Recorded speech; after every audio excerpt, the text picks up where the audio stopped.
الرحمن الرحيم رب اشرح لي صدري ويسر لي أمري واحلل عقدة من لساني يفقهوا قولي أما بعد فقد قال سبحانه وتعالى في محكم كتابه المجيد وفرقانه الحميد وقوله الحق وهو أصدق الصادقين بسم الله الرحمن الرحيم والعصر إن الإنسان لفي خسر إلا الذين آمنوا وعملوا الصالحات صلى الله عليه محمد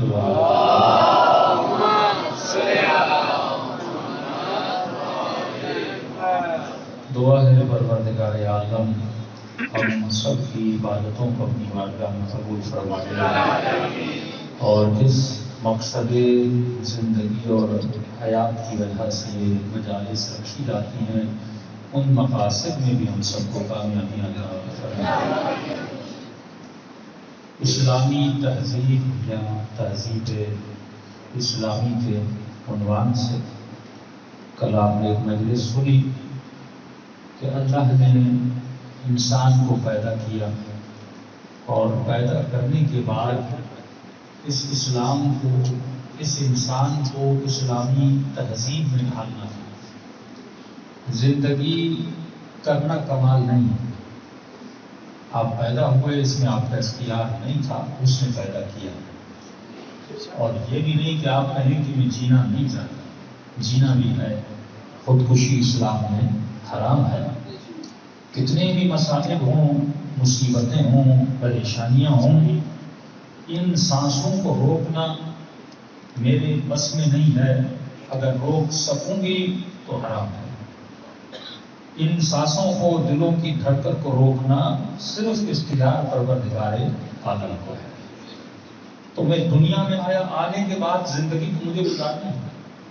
فقیر ہوں تو فقیر میں گزرے گی، امیر ہوں تو امیری میں گزرے گی، کسی بھی طرح یہ زندگی گزر جائے گی۔ لیکن زندگی محض ایک زندگی گزارنا مقصد نہیں تھا۔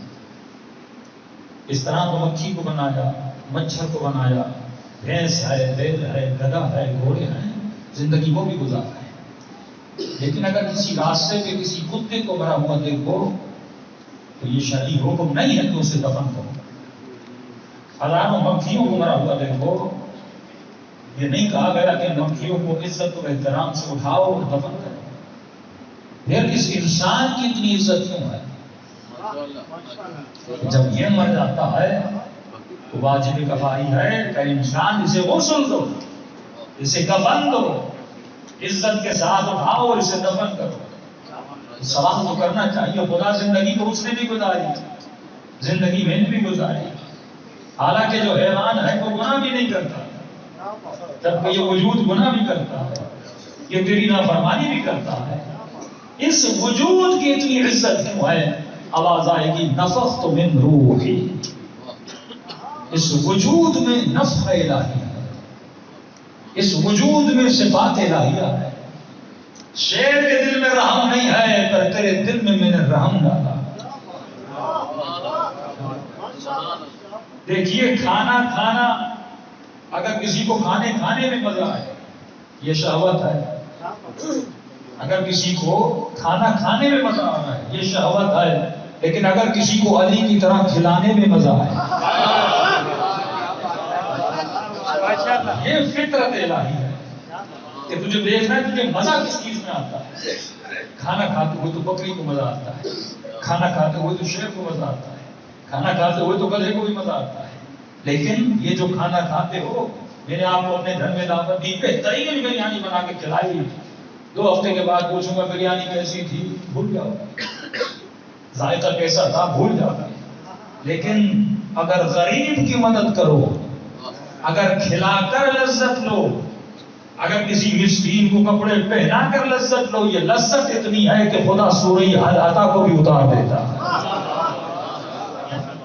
اس لذت کو اللہ نے بنا دیا ہے۔ یہ لذت ایک عجیب لذت ہے، یہ روحانی لذت ہے۔ اب سمجھ میں آتا ہے کہ خدا کریم کیوں ہے، اسے کھلانے میں مزہ آتا ہے، اسے بندوں کو عطا کر کے مزہ آتا ہے۔ کیوں؟ کیونکہ تمہارے وجود میں الہی صفات ہے، جس کو کہا فطرت اللہ، ہر انسان الہی فطرت لے کر پیدا ہوتا ہے۔ جب تم ماں کی گود میں آتا ہے تیری فطرت معصوم تھی، تجھے سچ بولنا اچھا لگتا ہے۔ یہ باپ ہے جو بچے کی فطرت کو مس کرتا ہے کہ دروازے پر کوئی قرضی آیا، بابا فلاں شخص آیا ہے، باپ نے کہا کہہ دو بابا سو رہے ہیں۔ بچہ اپنی معصومیت کو لے کر دروازے پہ جاتا ہے، ہاں بھائی ابا ہیں گھر پہ، کہ نہیں ابا کہہ رہے ہیں میں سو رہا ہوں۔ تو باپ بچے کو ڈانٹتا ہے، یہ کیوں کہا کہ ابا کہہ رہے ہیں؟ اس کو پتہ ہی نہیں جھوٹ کیا ہوتا ہے، اس کے وجود میں صدق کی صفت ہے، سچائی کی صفت ہے۔ تو انسان جب میں نے تجھے پیدا کیا، میں نے تجھے بہترین فطرت دی۔ علماء فرماتے جب خدا نے آدم کا پتلا بنایا، صدیوں تک، ہزار سال تک آدم کا پتلا پڑا رہا، لیکن کسی ملک نے آدم کو سجدہ نہیں کیا۔ ہزار سال پڑا رہا، لیکن جب خدا نے نفخت من روحی، اپنی نفخ الہی سے وجود آدم میں جب وہ سور ڈالا، جب آدم میں صفات الہی آ گئی، اب حکم ملا کہ آدم کو سجدہ کرو۔ یہ سجدہ آدم کو نہیں تھا، اللہ کی صفات کو سجدہ تھا۔ اگر علی کا درجہ بلند ہے تو صفت الہی کی وجہ سے، اگر نبی کا احترام ہے تو صفت الہی کی وجہ سے۔ تو انسان تجھے بھی وجود عطا کیا، تو بھی چاہے تو مالک بن سکتا ہے، تو بھی چاہے تو سلمان و سمیت تمار بن سکتا ہے، تو بھی چاہے تو خمینی و بہجت بن سکتا ہے، لیکن سوال یہ ہے کہ صبغت اللہ کون ہے جو اپنے وجود کو رنگ الہی میں رنگ دے؟ قرآن نے لفظ صبغہ استعمال کیا، یعنی رنگ کون ہے؟ جیسے اربعین کے دن آتے ہیں، جگہ جگہ محلے سیاہ پوش ہو جاتے ہیں، یہ کالا رنگ جس کی یاد دلاتا ہے حسین کی یاد دلاتا ہے۔ فرمایا کون ہے جو اللہ کے رنگ میں رنگ جائے، یعنی جس کو دیکھ کر خدا یاد آئے، جس کے ساتھ بیٹھ کر خدا یاد آئے۔ اب یہ صفات الہی کیا ہے؟ یہ فطرت الہی کیا ہے جو بندے کو عطا کی گئی؟ جب انسان پیدا ہوتا ہے تو فطرت لے کر پیدا ہوتا ہے، جس کو فطرت اللہ یا فطرت اسلام کہا گیا۔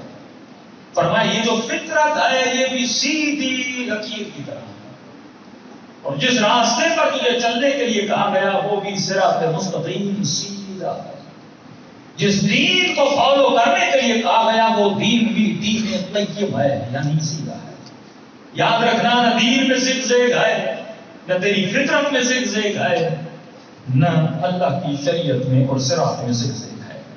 ہمارا دین دل کی دھڑکن کی طرح نہیں کہ کبھی اوپر جائے کبھی نیچے آئے۔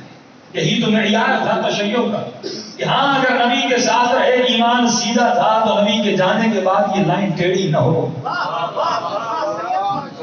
ایسے لائن سیدھی رہے جیسے علی کی زندگی تھی، ایسے لائن سیدھی رہے جیسے حسین بن علی کی زندگی تھی۔ تو انسان اگر تمہاری زندگی میں ٹیڑھا پن ہے تو یاد رکھنا ہمیشہ دعا کرنا کہ خدا مجھے عاقبت بخیری عطا کر، یعنی کیا مطلب؟ ہمیشہ میں اس راستے پر قائم رہوں۔ لیکن اب میں شروع کرتا ہوں فطرت سے۔ خدا نے آپ کو فطرت دی، اس فطرت میں کیا ہے، اس وجود میں کیا ہے؟ جیسی میری فطرت ویسی آپ کی فطرت، جیسی آپ کی فطرت ویسی میری فطرت۔ فطرت کو شریعت نہیں روکتی اور شریعت کو فطرت نہیں روکتی، یہ دونوں ایک دوسرے کو سپورٹ کرتے ہیں۔ یہ مثال بالکل ایسے ہے کہ جیسے یہ انگوٹھی ہے میری انگلی میں جا رہی ہے، یہ انگوٹھی اس انگلی کے لیے فٹ ہے، یہ انگلی اس انگوٹھی کے لیے فٹ ہے۔ بالکل اسی طرح آپ کی فطرت شریعت کے مطابق بنائی گئی اور شریعت کو آپ کی فطرت کے مطابق بنایا گیا۔ واحد دین ہے جو فطرت سے ٹکراتا نہیں ہے۔ مسیحیت میں چلے جاؤ گے کہیں گے بھائی مسیحی مولانا اس کے لیے پادریوں کے لیے شادی کرنا منع ہے۔ دیکھا انسان کی فطرت کا حصہ ہے، انہوں نے منع کر دیا۔ تو یہ کس سے ٹکرا؟ فطرت سے ٹکرا۔ بدھزم میں چلے جاؤ گے کہیں گے اگر خدا سے ملنا ہے تو گھر کو چھوڑو، بیوی بچوں کو چھوڑو، صحرا میں چلے جاؤ اور جا کر ذکر خدا کرو تو خدا تمہیں مل جائے گا۔ یہ بھی فطری تقاضے سے دور ہے۔ انسان صحرا میں رہنا پسند نہیں کرتا، یہ ماچس کی تیلیوں کی طرح ایک ڈبے میں رہنا تو پسند کرے گا لیکن اکیلا نہیں رہے گا، سب ازدحام میں رہے گا، رش میں رہے گا، گھر گھر سے ملا ہوگا، کاندھا کاندھے سے ملا ہوگا۔ اس کو اس رش میں مزہ آتا ہے۔ جب یہ اکیلا ہو جاتا ہے تو افسردہ ہو جاتا ہے، جب یہ تنہا ہو جاتا ہے اسے مزہ نہیں آتا، اس کے وجود میں ڈپریشن آ جاتا ہے۔ یہ ایسا احساس کیوں ہے؟ کیونکہ خدا نے تمہاری فطرت میں رکھا جب تو ایک دوسرے کے ساتھ ملے گا، ایک گندم کا دانہ، ایک روٹی کا لقمہ جو تو اٹھا رہا ہے، یہ روٹی کا لقمہ تو نے ایسے نہیں اٹھایا۔ جب لوگوں نے ایک دوسرے کے ساتھ ہاتھ ملایا، جب کائنات سے ملی، جب ایک کسان اپنی زمین پر گیا اور گندم کا دانہ ڈالا، یہ گندم کا دانہ نکلا، یہ دانہ فیکٹری میں گیا، وہاں پہ پسا، یہ آٹا بنا، آٹا دکان دکان پہ گیا, تمہارے گھر میں آیا, کتنے لوگوں نے ایک دوسرے کے ساتھ ہاتھ دیا تب جا کے تمہاری پلیٹ میں ایک روٹی بنی ہے. یہ فطری تقاضا تھا. اگر انسان سے محبت نہ کرتا یہ معاشرہ نہ چلتا. اگر انسان کے ساتھ ہاتھ نہ ملاتا ایک روٹی تمہیں نصیب نہ ہوتی. کہ اللہ نے تمہاری فطرت ایسی بنائی, اس کے اندر ایسی صفات بنائی, لیکن ذرا اپنی فطرت کو ریڈ کر, ذرا اپنی فطرت کو پڑھنا شروع کر کہ خدا نے تجھے فطرت کیسی دی ہے. فرمایا میں نے اس فطرت میں محبت کا جذبہ رکھا, میں نے اس فطرت میں محبت کا جذبہ رکھا. بچہ جیسے پیدا ہوتا ہے ماں کی گود میں آتا ہے, بے تحاشا محبت اس ماں کے دل میں ڈال دیتا ہے. 9 مہینہ بچے کو دیکھا نہیں, لیکن جیسے گود میں آتا ہے اب اس بچے پہ جان قربان کرنے کے لیے تیار ہے. کہ ماں کے دل میں بچے کی محبت کو ڈالنے والا کون ہے؟ یہ تیرا پروردگار عالم ہے. اس بچے کے دل میں ماں کی محبت, باپ کی محبت کون ڈالتا ہے؟ یہ تیرا پروردگار عالم ڈالتا ہے. یہ فطری تقاضا ہے. کسی نے امام سے پوچھا مولا ایک سوال ہے, اگر آپ برا نہ مانیں. امام نے کہا پوچھ, کیا پوچھنا چاہتا ہے؟ کہ مولا میں نے یہ فیل کیا ہے, احساس کیا ہے, جین کی ٹیکنالوجی اور علم آپ پڑھیے, اہل بیت نے جو اس زمانے میں کہا تھا وہ آج ثابت ہوتا ہے. کل میں نے کہا نا رسول نے کہا اس خوبصورت پھول سے دور رہو جو ایک گندگی پہ اگا ہے. یعنی اس خوبصورت خاتون سے دور رہو جس کی بنیادیں اور جڑیں کیا ہیں؟ گندگی میں. وجود تو حسین ہے, جڑ کو دیکھا کرو, ماں باپ کو دیکھا کرو, خاندان کو دیکھا کرو. وہ جینیٹیکلی اس خاتون پہ اس کے اثرات ہوتے ہیں. یہ اپنی بھی تربیت کے لیے دیکھو, اگر باپ کو غصہ زیادہ آتا بھائی یہ غصہ تیرے وجود میں آئے گا. اگر ابا کنجوس ہے تو کنجوسی تیرے اندر آئے گی. بری عادتوں میں فخر نہ کیا کرو, آبزرو کرو کہ میرے باپ میں اچھی عادتیں کون سی, بری عادتیں کون سی. یقیناً وہ بری عادت تمہارے وجود میں آئے گی, اور جب تک زندہ ہو اس عادت کو نکالنے کی کوشش کرو. یہ نہیں کہ ابا کنجوس ہے تو میں بھی کنجوس اس کے فخر کرنے لگو. نہیں, فخر کرو تو علی کی سخاوت پہ فخر کرو. کیونکہ حقیقی باپ اگر کسی مومن کا ہے تو رسول خدا فرماتے ہیں انا وعلی ابا هذه الامه, میں اور علی اس امت کے روحانی باپ ہیں. تو فالو اپنے باپ کو نہیں کرنا, روحانی باپ کو کرنا ہے جس کا نام علی ابن ابی طالب ہے. امام سے پوچھا جینیٹک کا آپ کے وجود پہ اثر ہوتا ہے. اس نے کہا مولا ایک مسئلہ ہے. امام نے کہا پوچھو. کہ مولا ماں باپ سے محبت ہے, لیکن جب بچے پیدا ہوتے ہیں نا تو بچوں سے زیادہ محبت ہوتی ہے. ماں باپ سے محبت ہے مولا, ایسا نہیں کہ والدین سے محبت نہیں, لیکن جب اولاد ہو جاتی ہے تو مولا ہم نے دیکھا ہے کہ بچوں سے ماں باپ سے زیادہ محبت ہو جاتی ہے. یہ اولاد مجھے زیادہ عزیز ہے. امام نے فرمایا اس میں تیرا قصور نہیں, یہ تیری فطرت کا اثر ہے. اور اسی فطرت کو سپورٹ کرنے کے لیے خدا نے کبھی تو شریعت بنائی. تو مولا کیا مطلب؟ کہا یہ جناب آدم کا اثر ہے تیرے اوپر. کہ وہ کیسے؟ کہ آدم کو اللہ نے بچے دیے تو بچوں کی محبت تھی, لیکن اس کے ماں باپ تھے ہی. تو ماں باپ کی محبت کے جینز تیرے اندر نہیں, بچوں کی محبت کے جینز ہیں. کیونکہ آدم اور حوا دونوں کے پاس نہ باپ تھا نہ ماں تھی. لہٰذا جب والدین ہے ہی نہیں تو آدم کو کیا پتا والد کی محبت کیا ہوتی ہے, بی بی حوا کو کیا پتا کہ ماں کی محبت کیا ہوتی ہے. ان کو یہ پتا تھا کہ اولاد کی محبت کیا ہوتی ہے, لیکن یہ پتا نہیں تھا کہ والدین, کیونکہ اللہ نے والدین دیے ہی نہیں تھے. فرمایا جب تمہارے وجود میں وہ جین اور آدم کا اثر ہے کہ تو اپنے بچوں سے محبت کرتا ہے, لیکن والدین سے اتنی محبت نہیں ہوتی. اب خدا نے والد کی محبت کو تیرے وجود میں ڈالنے کے لیے شریعت کا سہارا لیا کہ لا تقول لهما اف, کبھی ماں باپ کو اف تک نہ کہنا. تو اگر شریعت نہ ہوتی, کیوں انگریز اپنے والدین کا احترام نہیں کرتے؟ کیونکہ شریعت کا سہارا نہیں ہے. بچوں سے محبت ہے لیکن والدین کو پھینک دیا جاتا ہے وہاں پر جہاں پہ والدین اکیلے رہتے ہیں. کیوں انگریز سوسائٹی میں اولڈ ہاؤسز بہت زیادہ ہیں جہاں پہ والدین کو, کیونکہ وہاں فطرت نہیں ہے. اے انسان میں نے تمہاری فطرت بنائی, اے انسان میں نے پوری کائنات کو تیری خدمت کے لیے بنایا تھا. وَسَخَّرَ لَكُم مَّا فِي السَّمَاوَاتِ وَمَا فِي الْأَرْضِ. یہ چاند کس کی خدمت میں؟ تیری خدمت میں. یہ سورج کس کی خدمت میں؟ تیری خدمت میں. یہ پانی کس کی خدمت میں؟ تیری خدمت میں. یہ حیوان تجھ سے زیادہ 2 گنا بڑا ہے, گھوڑا بڑا ہے, بھینس بڑی ہے, لیکن ایک چھوٹے بچے سی طرح تمہاری اطاعت کر کے بھی پیچھے آتی ہے, کبھی تمہاری نافرمانی نہیں کرتی, کیونکہ اسے میں نے تمہاری خدمت کے لیے بنایا. لیکن انسان جب عقل سے ہاتھ دھو لیتا ہے, جب انسان شریعت سے دور ہو جاتا ہے تو فرمایا جس کو میں نے اس کی خدمت کے لیے بنایا تھا یہ اسی کی خدمت میں لگ جاتا ہے. کتا تیری خدمت کے لیے تھا پر تو کتے کا خادم بن گیا. شیمپو کتے کے لیے، ٹاول کتے کے لیے، بستر کتے کے لیے.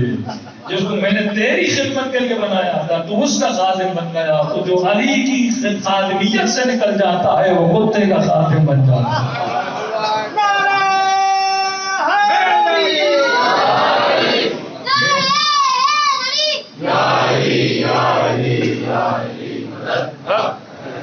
تو جب تم نیچرل چیزوں کو فالو نہ کرے تو دنیا تجھے ایک الگ راستے پہ لے کر جائے گی. دیکھیے اگر خدا راستہ نہ دیتا، اگر کوئی ٹوٹی ہے یا بارش ہو یا کسی پہاڑ سے پانی گرے زمین پر، اگر زمین پر اس پانی کے ادھر ادھر جانے کا راستہ نہ ہو تو کیا ہوگا؟ پانی خود اپنا راستہ بنائے گا. اگر میں پانی کے لیے سلیب نہ دوں، کوئی راستہ نہ بناؤں، کوئی راہ نہ بناؤں تو پانی کیا کرے گا؟ ظاہر اس کو کہیں نہ کہیں تو جانا ہے، وہ خود اپنا راستہ بنائے گا. اب انسان میں شہوت ہے، انسان میں بھوک ہے، انسان میں پیاس ہے، انسان محبت کا جذبہ ہے. اب محبت کا جذبہ ہے تو یقیناً یہ کسی سے محبت کرے گا. اگر اس میں شہوت ہے یقیناً یہ چاہے گا کہ میں کسی کے ساتھ رابطہ بناؤں. اگر اس میں بھوک ہے یقیناً یہ کچھ نہ کچھ کھانا چاہے گا. اگر اس میں پیاس ہے یقیناً یہ پانی پینا چاہے گا. اب جب وجود میں یہ ساری عادتیں ہیں تو خدا اگر راستہ نہ بناتا تو فطرت کو اپنا راستہ بنائے گا.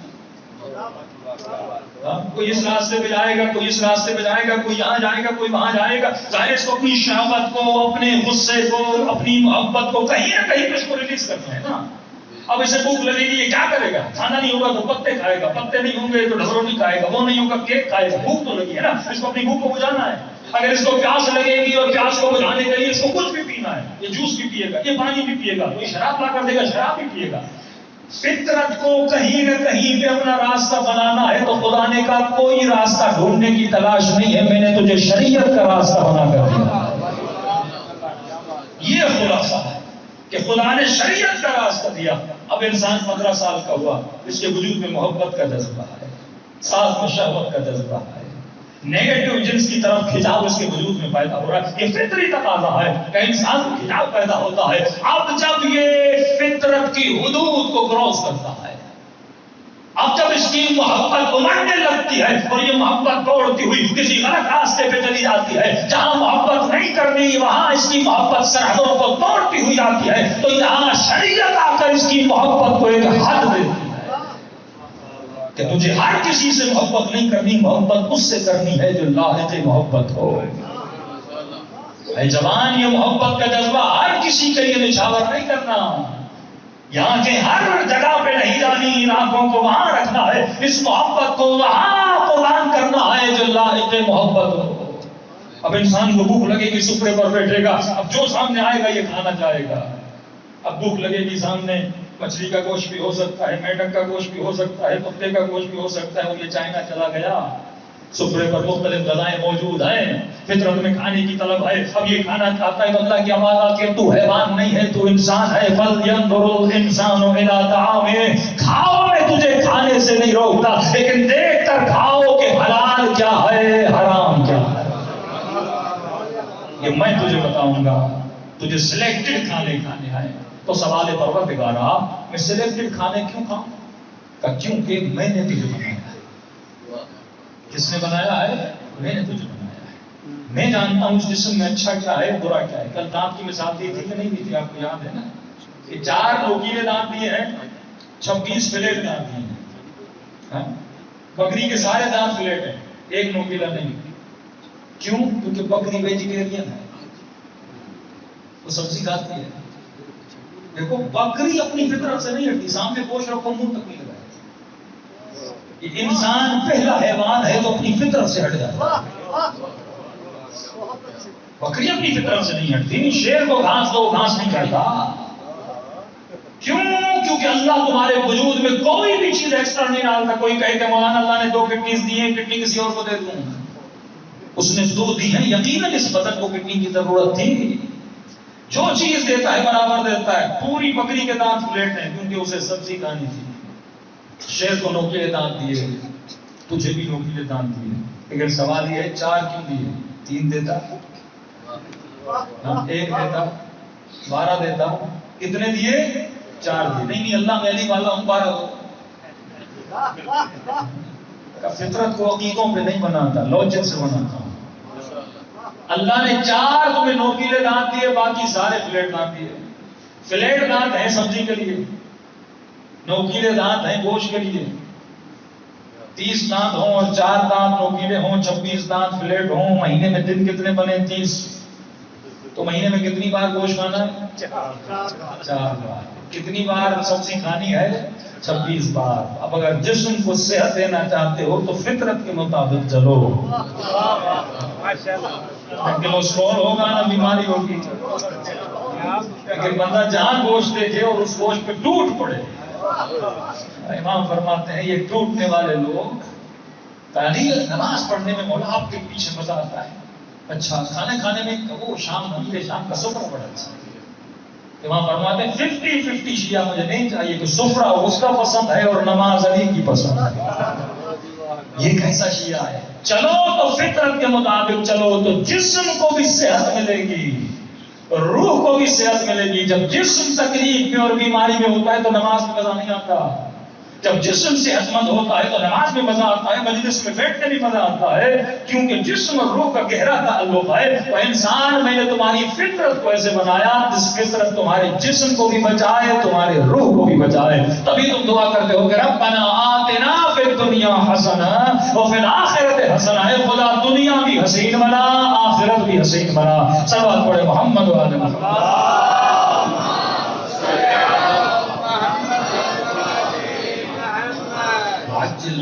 انسان ذرا اپنی فطرت کو اسٹڈی کر کہ خدا نے فطرت بنائی تو کیسے بنائی. ہاں اس میں جذبات ہیں, اس میں محبت ہے, اس میں نفرت ہے, دل دیا ہے, حسد بھی تمہاری فطرت میں ہے. ہر چیز اپنی جگہ پر ہے اگر اس کو اپنی جگہ سے ہٹائے.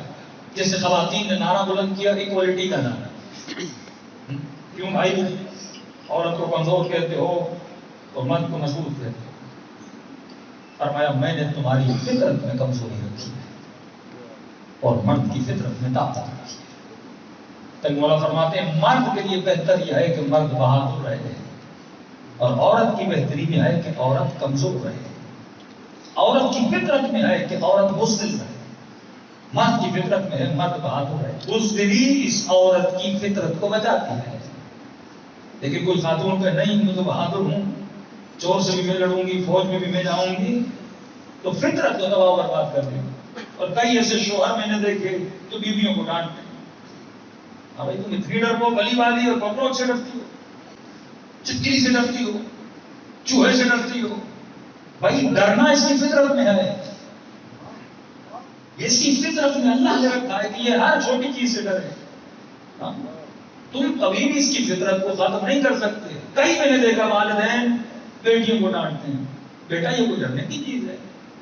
اب اسے بہادر بنا دیتے ہیں, اور جب عورت بہادری کا مظاہرہ کر کے اور اکیلی جب روڈوں پہ نکل جاتی ہے پھر اسلام آباد جیسے واقعات بھی ہو جاتے ہیں. جب یہ واقعہ ہوتا ہے کیوں ہوتا ہے؟ کیونکہ جب میں اپنی فطرت سے ہٹ جاتا ہوں, تمہارا وجود حساس وجود ہے, تمہارا وجود کوالٹی والا وجود ہے. تبھی جب سیدہ سے پوچھا گیا بیوی کو کون سا مقام ہے کہ جب عورت سب سے زیادہ خدا کے قریب ہوتی, بیوی نے فرمایا جب وہ اپنے گھر کے اندر ہوتی ہے. تمہارا وجود ہی ایسا ہے. سونا ہیرا کبھی روڈوں پہ نہیں ملتا, یہ تجوریوں میں ملتا ہے.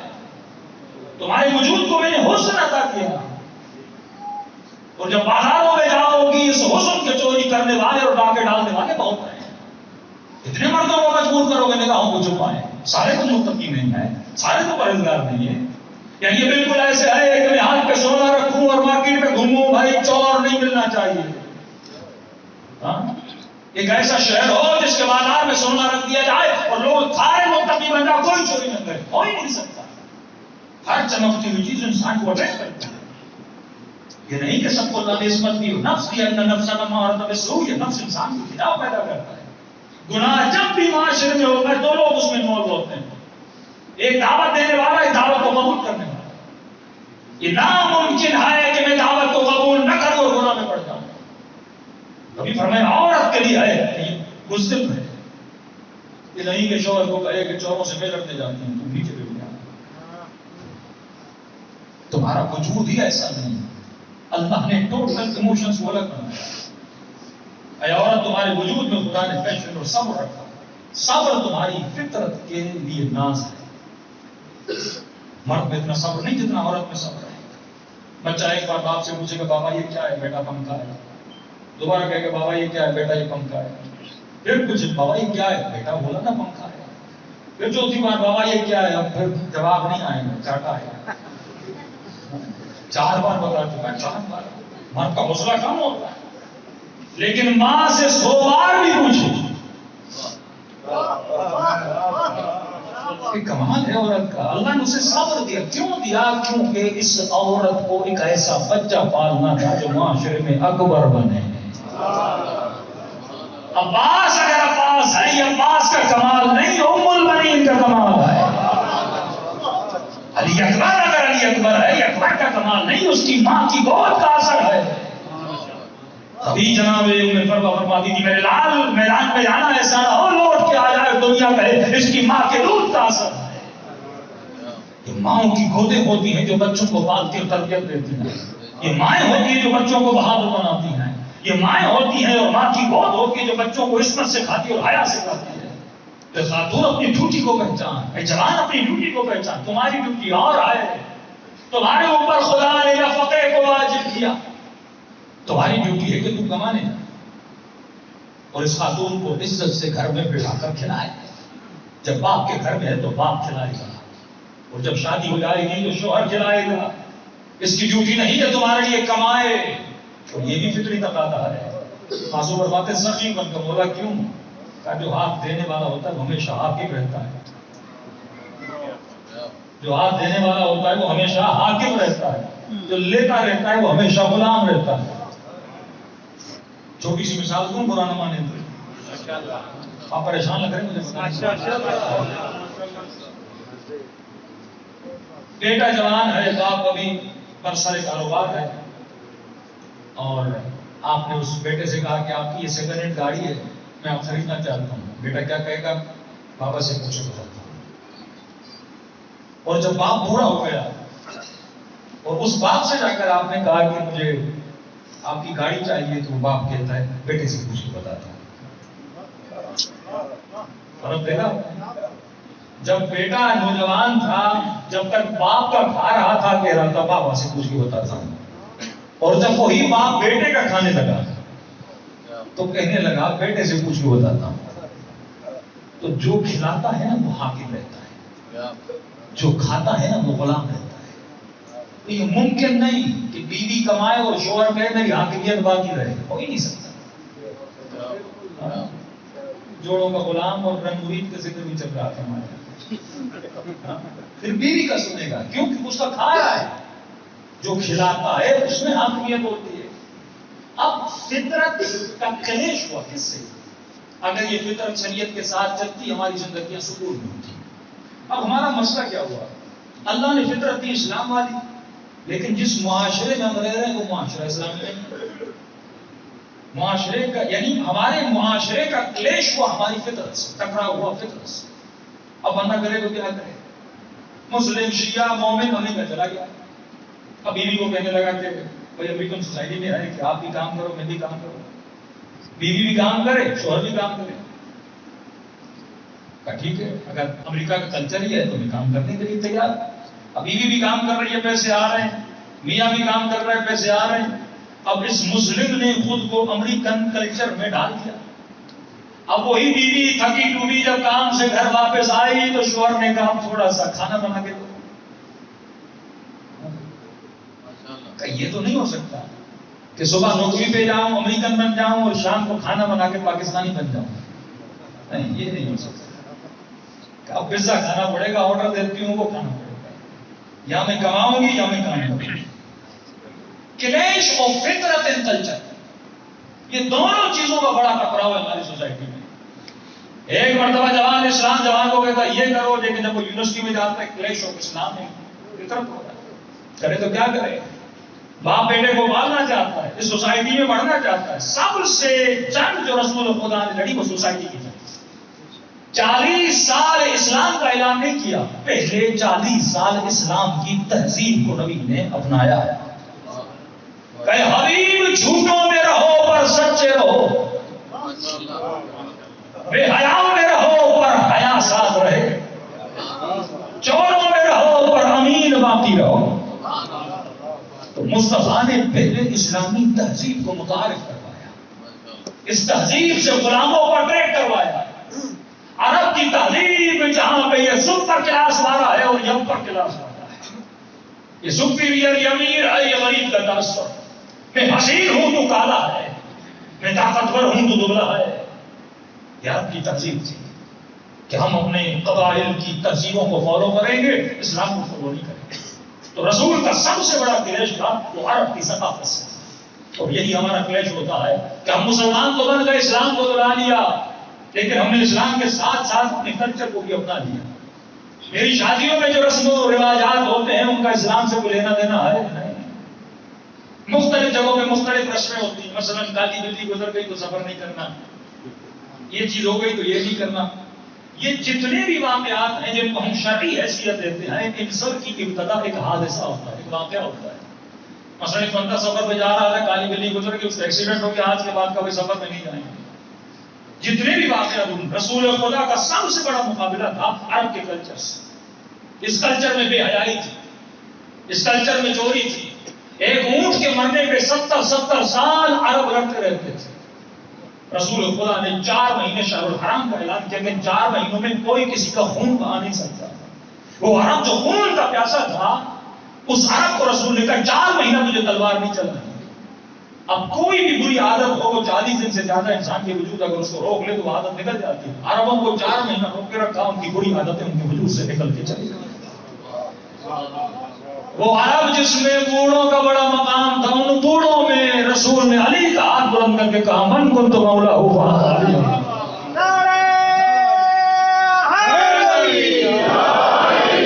دشمنی جو علی سے بنی، دشمنی جو علی ابن ابی طالب سے بنی، یہی دشمنی تھی. جب عمر نے ابن عباس سے پوچھا کہ ابن عباس لوگوں نے علی کو خلیفہ کیوں نہیں بنایا، کہا کیونکہ علی جوان تھے، ابو بکر عمر میں بڑے تھے، تو میں یہاں بڑھاپا تھا. رسول کے جانے کے بعد عرب پھر سے مصطفیٰ کے نظام کو چھوڑ کر اپنے عربی قانون پہ چلا گئے. وہ جو اخلاق کے مصطفیٰ تھا وہ نہ رہا. اخلاق مصطفیٰ کیا تھا؟ فرمایا رسول خدا کو جناب ابو ذر غفاری نے دیکھا، اور جب دوسرے خلیفے کے زمانے میں یعنی جناب عمر کے زمانے میں ایک مرتبہ بیت المال بھر گیا، تو ابو ذر نے کہا کہ اے وقت خلیفے، رسول خدا کے زمانے میں بیت المال کبھی بھی بھرا نہیں کرتا تھا. اگر صبح کو پیسے آتے تھے شام تک رسول خدا ان پیسوں کو یتیموں میں غریبوں میں تقسیم کر دیتے تھے. ابو ذر مجھے تم سے مسئلہ ہے. کہ کیا مسئلہ ہے؟ کہ جب بھی تو آیتیں پڑھتا ہے، انفاق کی آیتیں پڑھتا ہے، خیر و خیرات کی آیتیں پڑھتا ہے، بانٹنے کی آیتیں پڑھتا ہے، ابو ذر تو قرآن کی وہ آیتیں کیوں نہیں پڑھتا جس میں خدا نے یہ بھی کہا ہو کہ مال کو جمع کرو؟ میں اپنی آیت نہیں پڑھ سکتا، میں وہی پڑھوں گا جو مصطفیٰ نے سکھایا ہے. تو یہاں پہ جناب عمر کے دوست اور بڑے عزیز اور رفیق جن کا نام ہے کعب الاحبار، یہ یہودی سے مسلمان بنا تھا. کعب تم کیا کہتے ہو کہ بیت المال کو جمع کر سکتے ہیں؟ کعب الاحبار نے کہا خلیفے آپ جتنا بھی جمع کرو جمع کرو. یہ کہنا تھا ابو ذر نے اپنا ڈنڈا اٹھایا کعب الاحبار کے سر پہ مار ڈالا کہ بدبخت تم میرے نبی کی سیرت سے وقت خلیفے کو ہٹانا چاہتے ہو. یہاں پہ جناب عمر کو غصہ آئے گا، ابو ذر تم میرے دوست کو مار رہے ہو. کیا کیا تھا میرے نبی نے؟ کہ میں نے اپنی آنکھوں سے دیکھا تھا مصطفیٰ کے چہرے پر زردی تھی اور پریشان تھے. میں نے اس کا کچھ نہیں پوچھا، لیکن جب شام کو رسول خدا کو دیکھا ان کے چہرے پر راحت تھی. میں نے کہا یا رسول اللہ دوپہر کو پریشان تھے، ابھی آپ کے چہرے پر راحت ہے، یہ راحت کیسی؟ کا ابو ذر بیت المال میں پیسہ تھا پر لینے والا فقیر نہیں آیا تھا، اسی لیے پریشان تھا. لیکن اللہ نے شام کو فقیر بھیج دیا، میں نے فوراً فقیر کو ادا کر دیا. اور یہ بیماری بعض اوقات ہمارے وجود کی ہے. لوگ اپنے خمس کو اسٹور کر کے رکھتے ہیں کہ میرا اتنا خمس نکلا اس کو اسٹور کروں گا، آہستہ آہستہ دوں گا. یہ سیرت رسول کی سیرت نہیں ہے.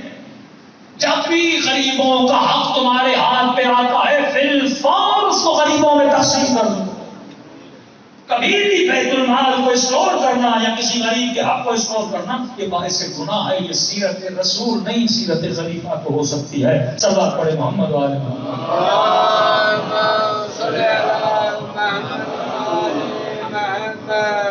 انسان اگر تو کھلی زمین پہ سو جائے تو انسان کہے کہ میں زمین پہ سو جاؤں گا اور کوئی چور مجھے لوٹنے نہ آئے. فرمایا یہ ممکن نہیں ہے. اگر رات کو سکون سے سونا چاہتے ہو تو اس زمین کو 4 دیواری دینی پڑے گی. اس زمین کو دروازہ دینا پڑے گا. جب تک دروازہ نہیں ہوگا رات کو سکون سے نیند نہیں آئے گی. فرمایا بالکل اسی طرح اگر اس فطرت میں سکون چاہتے ہو تو فطرت کی زمین کو شریعت کی دیواروں سے ڈھالنا. اے جوان اگر شریعت سے دور ہٹ گئے اور آج یہی معاشرہ ہے جو انسان کو شریعت سے ہٹانا چاہتا ہے. انگریز نے کہا کہ دین میری ٹیکنالوجی میں رکاوٹ ہے اور اس نے دین کو پھینک دیا اور پھینکنے کے بعد ہاں اسے ٹیکنالوجی ملی طاقت ملی پاور ملا جہاز بنائے جنگی جہاز بنائے لیکن اس انگریز نے جب شریعت کو چھوڑ دیا اس کی فطرت مست ہو گئی. اب دیکھ سکتے ہو وہاں مرد مرد سے شادی کر رہا ہے عورت عورت سے شادی کر رہی ہے. لیکن اگر آج تیری فطرت بچی ہوئی ہے یہ حسین کا صدقہ تھا. یہی تو جنگ کے کربلا تھی کہ حسین شریعت کو بچانا چاہتے تھے. زندگی تو انسان ویسے کر لیتا ہے لیکن اگر شریعت پامال ہو گئی انسان کی فطرت مست ہو جائے گی اور اگر فطرت مست ہو جائے گی یہ کبھی بھی اللہ کے دین پہ چلنے کی قابلیت پیدا نہیں کرے گا. یزید شریعت کو پامال کرنے آیا تھا جسے محارم کے رشتوں کی قدر نہیں تھی جسے یہ نہیں پتا تھا کہ حلال کیا ہوتا ہے حرام کیا ہوتا ہے. وہ انسان حسین نے خون دیا تو خون کسی عظیم مقصد کے لیے دیا تاکہ تیری فطرت بچ جائے اور جب فطرت بچ جاتی ہے تو انسان کا دین بھی بچ جاتا ہے. صلوات پڑھے محمد وآل محمد.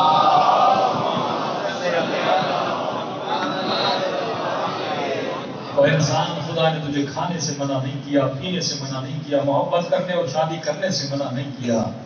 وہ کہتا ہے سب کچھ کرو لیکن اس وے میں کرو جو وے میں نے تمہارے لیے مشخص کیا. اس راہ پہ چلو جو راہ شریعت کی راہ ہے. لیکن جب انسان خواہشات کو اپنا آقا بناتا ہے اور عقل کو اس فیصلے میں کل آ جاؤں گا کہ ایک عقل ہے ایک عادت ہے. جب عادت عقل کو غلام بنا دیتی ہے پھر انسان شبر بن جاتا ہے. لیکن انسان جب عادت کو عقل کا غلام بنا دیتا ہے پھر یہ انسان میں سمجھتا مار بن جاتا ہے. عادت و عبادت میں کیا فرق ہے یہ فیصلہ آئے گی. لیکن جب انسان عادتوں کا غلام بن جاتا ہے تبھی اس کی وجود سے وہ گناہوں کے آبشار نکلتے ہیں جس کی وجہ سے یہ اپنی فطرت کی زمین کو تباہ و برباد کر دیتا ہے. یمن کا شیخ ہے شیخ صنعاء. صنعاء کا بہت بڑا مولانا مسجد کا مؤذن. لوگوں نے کہا مولانا ہم مؤذن رکھیں گا. مؤذن رکھنے کی ضرورت نہیں. مؤذن بھی میں ہوں پیش امام بھی میں ہوں اس مسجد کو جھاڑو بھی میں دوں. اتنا نیک اتنا خلوص والا. لیکن یہ خلوص انسان کو کبھی کبھی امام سے پوچھا گیا مولا متقی کی نشانی کیا ہے. وہ اس واقعے کے بعد بتاؤں گا. تقویٰ یہ نہیں کہ بندہ نماز پڑھے. تقویٰ یہ بھی نہیں اس کے ماتھوں میں سجدوں کے نشان ہے. تقویٰ یہ بھی نہیں کہ وہ روزہ رکھتا ہے. تقویٰ یہ بھی نہیں کہ وہ مجلس میں ہوتا ہے. سوال یہ ہے کہ نماز کو عادت سمجھ کے پڑھ رہا ہے یا عبادت سمجھ کے پڑھ رہا ہے. یہ مجلس میں عادتاً آ رہا ہے یا عبادتاً آ رہا ہے. اس میں اس کو دوں گا. شیخ صنعاء جو اپنی خواہشات کا غلام تھا نماز پڑھتا رہا پر یہ نماز عبادت نہیں تھی عادت تھی.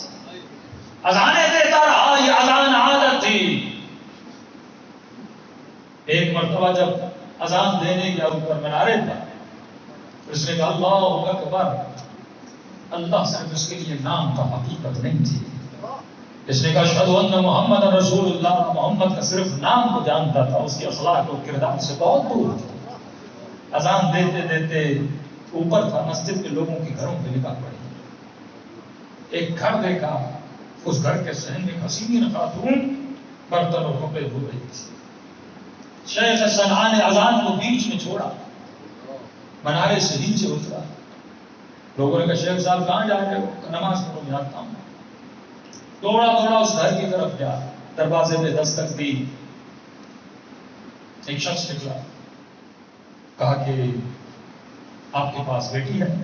اس نے کہا اللہ نے ایک بیٹی دی ہے. آپ مجھے جانتے ہیں، کہاں جانتا ہوں، مسجد کے مولوی ہو، پیش امام ہو، تو مسئلہ یہ ہے کہ مجھے آپ کی بیٹی کا رشتہ چاہیے، کہ دے تو دوں لیکن ایک اور مسئلہ ہے، کہ وہ مسئلہ کیا ہے، کہ تم ہو مسلمانوں کے مولوی اور میں ہوں مسیحی، تو ایسے بیٹی نہیں دے سکتے۔ کئی جوان میسج کرتے ہیں مولانا فلاں خاتون سے محبت ہو گئی، پیار ہو گیا ہے، ہاں بھائی رشتہ لے کر کے آپ شادی کرو، کہ مولانا مسئلہ ہے، مسئلہ کیا ہے، کہ میں ہوں شیعہ، وہ ہے غیر شیعہ، مجھے کہتی ہے کہ شیعت کو چھوڑ دو، علی کی ولایت کو چھوڑ دو تو شادی کروں گی، تو میں نے کہا اس میں پوچھنے کی بات کیا، تم نے کیا سوچا، کہ مولانا میں نے جھوٹ بولا ہے اس کو کہ ہاں میں چھوڑ دوں گا لیکن میں علی کو چھوڑ سکتا ہوں، میں نماز کو شیعوں والی پڑھوں گا، سب کچھ وہ کروں گا، مولانا بس شادی ہو جائے۔ جو جوان ایک خواہش کے لیے علی کی ولایت کو چھوڑ دیں گے کیسا شیعہ ہے؟ یہ خواہشوں کا غلام ہے، ابھی تک اس نے علی کی ولایت کو نہیں سمجھا، یہ صرف علی بن ولی اللہ کو جانتا ہے، علی کی ولایت کو نہیں جانتا۔ ولایت کا مطلب یہ ہے تو ولایت کو اپلائی کر اپنے وجود پر، تولی کا شیعہ ہے۔ ایک دنیا کی محبت تجھے مکتب ہدایت سے دور کر رہی، تو کیسا شیعہ ہے؟ اس کو کہا کہ ایک شرط ہے مولوی صاحب، کہ کیسی شرط ہے، کہ میں مسیحی ہوں، تو کیا ہوا، ایسے بیٹے نہیں دے سکتا، مسیحی ہو جا تو بیٹی دوں گا۔ اس پر عشق کا جنون سوار تھا، اس نے کہا کہ تیری بیٹی کے بغیر مر جاؤں گا، چھوڑ دیا میں نے اسلام، کہ مانو گی عیسیٰ کو اللہ کا بیٹا، تو مانوں گا، یعنی مشرک بننے کے لیے تیار تھا۔ کہ اچھا ٹھہرو بیٹی سے پوچھ کے آؤں، ہنستا ہوا گھر گیا، کہ مولوی پاگل ہو گیا ہے، تمہارا رشتہ لینے آیا ہے، کہ پھر کہ تمہارا کیا کہنا، کہ بابا اس کو اندر بلاؤ، مجھے بتا اس کو ذلیل کیسے کرنا ہے۔ اب مولوی صاحب اندر آ جاؤ، بیٹی کچھ باتیں کرنا چاہتے ہیں، اندر آ گئے، کہاں مسیح بن جاؤ گے، کہاں بن جاؤں، دین کو چھوڑا، اسلام کو چھوڑا، مسجد کو چھوڑا، سب کو چھوڑا، بس تو مل جائے۔ جب نفس انسان پہ سوار ہو جاتا ہے، رین کی حکومت ملے پر حسین کا گلا کٹتا ہے تو کٹ جائے، رین کی حکومت ملے پر زینب کی چادر لٹتی ہے تو لٹ جائے۔ کبھی کبھی ہمیں یہ بہت برا لگتا ہے، ارے ابن سعد نے یہ کیا، لیکن ہمارے اندر بھی چھوٹے چھوٹے ابن سعد رہتے ہیں۔ یہ خواہشات نفسانی یہ کیا ہے؟ مثل کا یوال مثل یزید کیا ہے؟ حسین جیسا کبھی یزید جیسے کی بیعت نہیں کرے گا۔ ارے یہ کہنا بھی گناہ ہے کہ حسین یزید کی بیعت نہیں کریں گے، یہ تصور کرنا بھی گناہ ہے۔ حسین کیا کر سکتے تھے؟ امام نے کہا میں تو دور کی بات ہوں، جن جن کا کردار حسین جیسا ہوگا وہ تجھ جیسوں کی بیعت نہیں کریں گے۔ یہ مقام تو میرے حسین کے چاہنے والوں کا مقام ہے، کس چیز کی بیعت نہیں کریں گے، کبھی بھی اس کے کردار کو اپنے وجود پہ اپلائی نہیں کریں گے، کبھی بھی خواہشات نفس میں خود کو بہا نہیں دیں گے۔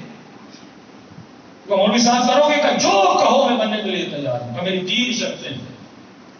پہلی شرط یہ ہے کہ جو قرآن روزانہ مسجد میں پڑھتا تھا اس قرآن کو آگ لگاؤ۔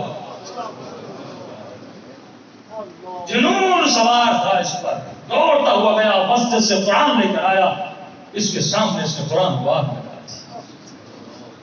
کہ دوسری شرط یعنی جو چیزیں اسلام میں حرام ہیں، اب دیکھیے کہاں سے ہٹ رہا ہے، شریعت سے ہٹ رہا ہے۔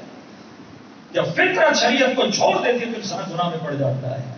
کہ دوسری شرط یہ ہے کہ تمہارے مذہب میں شراب حرام ہے، شراب پیو۔ یزید جب تخت پہ گیا تو اس کا مشہور شعر ہے، اس نے کہا اگر شریعت محمد میں شراب حرام ہے تو ایک دن نہ پیو، اور دوسرے دن شریعت عیسیٰ سمجھ کے شراب کو پیو۔ یعنی آج محمد کی شریعت اور کل مسیحیت کی شریعت۔ کہا تمہارے مکتب میں شراب حرام ہے تو شراب پی۔ اس نے کہا جام شراب لاؤ، شراب بھی پینے کے لیے تیار، اس نے شراب بھی پی لی۔ کہ تمہارے مکتب میں سور اور خنزیر کا گوشت کھانا حرام ہے، میرے ساتھ بیٹھ کے یہ گوشت بھی کھاؤ گے؟ اس نے کہا وہ بھی کھا لوں گا، بس تو مجھ سے شادی کر دے۔ شراب پلا دی، قرآن کو آگ لگا دی، حرام گوشت کھلا دیا۔ کہ اب تو شادی کر لے۔ اس نے کہا ہے بدبخت میرے گھر سے نکل جا، جب تم میرے حسن کو دیکھ کر پوری زندگی جو قرآن پڑھا تھا اسے آگ لگا سکتا ہے، کل کسی اور حسین کو دیکھ کر تو مجھے بھی آگ لگا۔ فرمایا اولہ نطفہ وآخرہ جیفہ، جس انسان کی ابتدا ایک نجس نطفہ اور اس کی انتہا ایک سڑا ہوا گوشت اور بیچ میں امنڈتی ہوئی خواہشیں اور تمنائیں. یہ بیچ کا جو پیریڈ ہے نا، ڈیٹ آف برتھ اور ڈیٹ آف ایکسپائری، اس کے بیچ میں تم نے کیا کیا؟ اللہ کہتا ہے میں اس چیز کو خریدنا چاہتا ہوں. اگر تم نے پھونک پھونک کے قدم اٹھائے اور زندگی اس تہذیب اور شریعت کے مطابق گزاری. آج یہ بڑا نقطہ، حساس نقطہ ہے. کیوں عوام الناس کو علماء سے دور کیا جا رہا ہے؟ کبھی آپ سوچئے کیوں آپ کو اجتہاد سے، مرکز سے، علماء سے دور؟ کیونکہ جب بندہ عالم سے دور ہوگا تو شریعت سے دور ہوگا. ایسا ہے کہ نہیں؟ جب یہ حوزے سے، مدرسے سے، علماء سے دور ہوگا تو شریعت سے دور ہوگا. اور جب شریعت سے دور ہوگا تو کہاں جائے گا؟ کلچر میں چلا جائے گا. اور آپ کا کلچر کون سا؟ سیکولر کلچر، بے دینی کا کلچر، بے حیائی کا کلچر، جہاں مغرب کی ہوائیں چلتی ہیں تو خواتین کی چادریں اڑتی جاتی ہیں. وہ کلچر جو انسان کی فطرت کو تباہ اور برباد کرتا ہوا جاتا ہے. اب جب تم شریعت کا سہارا چھوڑو گے تو کلچر تمہیں تباہ کر دے گا. اسی لیے خدا نے کہا کہ مختلف زمانوں میں مختلف کلچر آئیں گے، لیکن علی بابا اگر شریعت کے دامن کو پکڑ کے چلے گا کبھی بھی اس کی فطرت تباہ و برباد نہیں ہوگی.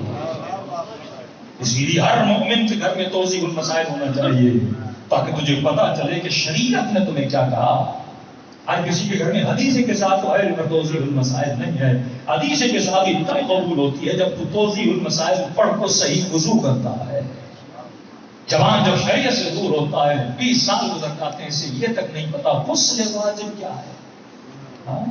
ایسے نہا کے نکل کے چلا جاتا ہے، سال ہا سال نجاست کی حالت میں حسین کی مجلس میں آتا ہے، سال ہا سال حسین کی مجلس میں آ کر ماتم کرتا ہے، جبکہ وجود اس کا نجس ہے.